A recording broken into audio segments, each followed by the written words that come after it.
Welcome Algebra 2B. We're here working on our Chapter 8 review of rational expressions and equations. Okay, the first thing I want you to do is, before every problem, I want you to write if you're going to simplify it or you're going to solve it. Because that's going to tell us what our solution is going to be. If we're solving, we're going to have x equals some value. We're solving for x. But if we're simplifying, we're going to be left with an expression. Okay, so a simplifying problem does not have an equation or an equal sign. And a solving problem is an equation, so it has an equal sign.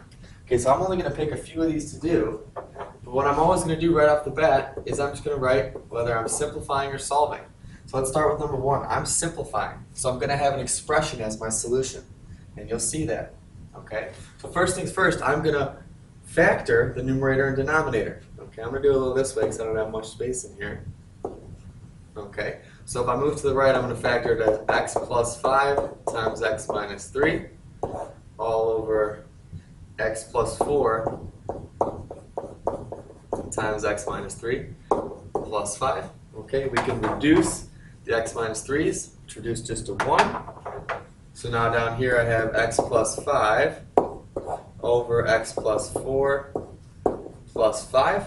Okay, so now we simplified that first expression on the left, and now we need to add the two expressions right there. Okay, and the way to do that is we need a common denominator. So I'm going to get x plus 4 as my common denominator. So I have to multiply by a form of 1. Okay, so here's my little arrow saying I'm going in this direction, moving on to the right. Okay, so I have x plus 5, and I'm adding the numerator, so I have plus 5 times x plus 4 all over x plus 4. Now I'm going to simplify that numerator. Okay, if I distribute the 5 right here, and now in the numerator I have x plus 5 plus 5x plus 20 all over x plus 4. And that simplifies to give me my final answer. Okay, we get 6x plus 25 over x plus 4. And notice how that's an expression. Okay. Now let's go down to number 3. Okay. Let's try a solving one. There's an equation here, so I know I'm solving. So my answer is going to be x equals. Okay. So now for solving, I need to multiply by the LCM. My LCM, let me put it up top here, is x plus 4.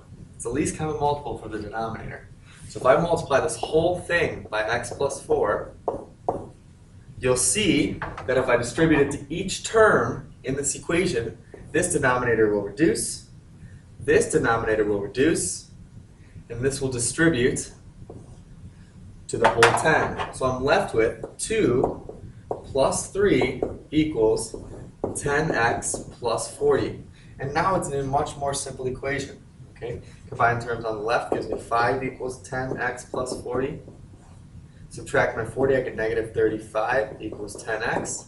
Divide by 10, I get x equals negative 3.5 or negative 7 halves. So I want to keep it in fraction form. Okay, let's do number 4.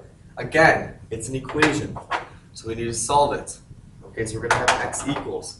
Okay, so here's my solving, writing it out. Okay, now what is the least common multiple? We have x plus 2 in that first term and x in the second term. So, x is not a factor of x plus 2, so my least common multiple needs to be x times x plus 2. Because now, x is a factor of my least common multiple, and so is x plus 2. So I'm going to multiply this whole thing by x times x plus 2. And you'll see what reduces. If I distribute it to each term in the equation, the x plus 2 reduces here, and I'm left with 12 times x. Okay. The x reduces in that second term, and I'm left with plus 3 times the whole expression x plus 2. And then, on the other side of the equal sign, nothing reduces in the denominator, so I'm left with 2x times x plus 2. And now I just need to distribute everything. So I get 12x plus 3x plus 6 equals 2x squared plus 4x. If I combine all the terms to the right side, I have 0 equals 2x squared minus 11x minus 6, and now we need to factor. Okay, so what multiplies to negative 12, or a times c, and adds to negative 11? Well, it's going to be negative 12x and positive 1. So if I break this off into negative 12x plus x, and I bring down that last term, bring down that first term, I can now factor by grouping. Okay? So I'm going to group the first two together, group the second two together. I can factor out the GCF, which is 2x, and I'm left with x minus 6. Factor out the 1 here, and I'm left with x minus 6. And now I get x equals the quantity 2x plus 1 times x minus 6. Set both parts equal to 0 due to the zero product property. And I get x equals negative 1/2 and x equals positive 6. Okay? So notice how my solution is an x equals. I'm solving for the value of x. Now let's go down to 7.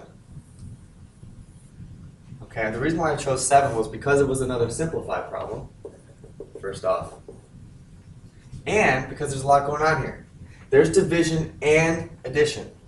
So I'm going to circle those because some people think it's, oh, if there's division in the first part, it's got to be the whole thing division. But it's not. It's addition. So I'm going to rewrite it. I'm going to write it all out by switching to multiplication. So I'm factoring out my 3, so I have x minus 4 over 2, factor out there, x plus 2. And now I'm going to take the reciprocal of that denominator, so I'm factoring out a 4 here, and I'm left with x plus 2. And then I'm going to factor out a 6 here, and I'm left with x minus 4. Okay, so I flip that denominator.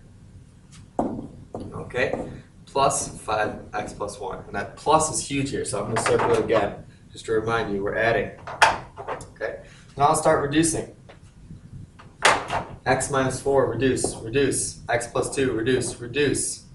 The numerator is 3 times 4, which is 12. And the denominator is 2 times 6, which is also 12. And 12 over 12 just simplifies to 1. So I have 1 plus 5 over x plus 1. And now we just need to add these two terms. We need a common denominator first, so I'm going to multiply this whole term on the left by x plus 1 over x plus 1. And now I have x plus 1 in the numerator over x plus 1 plus 5 over x plus 1. Combine the numerators gives me x plus 6 over x plus 1. So notice how we simplified and our solution is an expression. Okay, let's flip it over. Let's do one graphing together. Okay, remember that the sub made the change for number 14. I want to change that numerator to negative 3. Okay. So now let's do number 14. I'm going to factor it. So now I have negative 3 over x plus 3, x minus 3.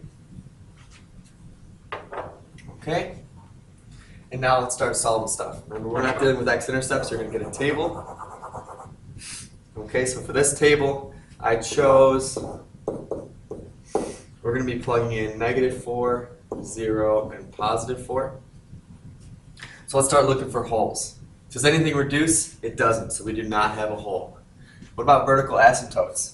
The denominator, we can't have negative 3 and positive 3 because that will give us a 0 in the denominator. So we actually have two vertical asymptotes. One at positive 3 and one at negative 3. Next, the horizontal asymptote. Okay, the degree of the numerator is 0 because there is no x, and the degree of the denominator is 2. So that means the degree of the denominator is greater than the degree of the numerator, which means by our rules, we have a horizontal asymptote at x equals 0. Okay, so now I'm going to take all that information and I'm going to plot my horizontal and vertical asymptotes. Okay, my horizontal is at 0. So I'm going to put that right on the x-axis. My vertical is at negative 3 and positive 3. Okay, there's the negative 3. There's the positive 3. Now I'll start plotting points. Okay, my table I gave you negative 4, 0, and 4. So if I plug those in, at negative 4 we get negative 3/7. At 0 we get 1/3. And at 4 you get negative 3/7. Okay, and in fact that's all the information you need. Okay, so let's plot those points. Negative 4, negative 3/7 is somewhere right here. Okay, 0, positive 1/3 is somewhere right here.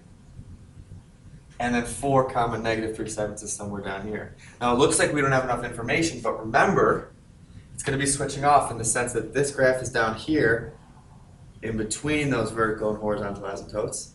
This one's got to be above. Okay? And then this one's back between those two. So notice how they kind of switch off there, because they're never going to be one above each other, because it will not be a function. Okay? So, there's your final answer. That's what we got, our table there. And that is all. Good luck, guys.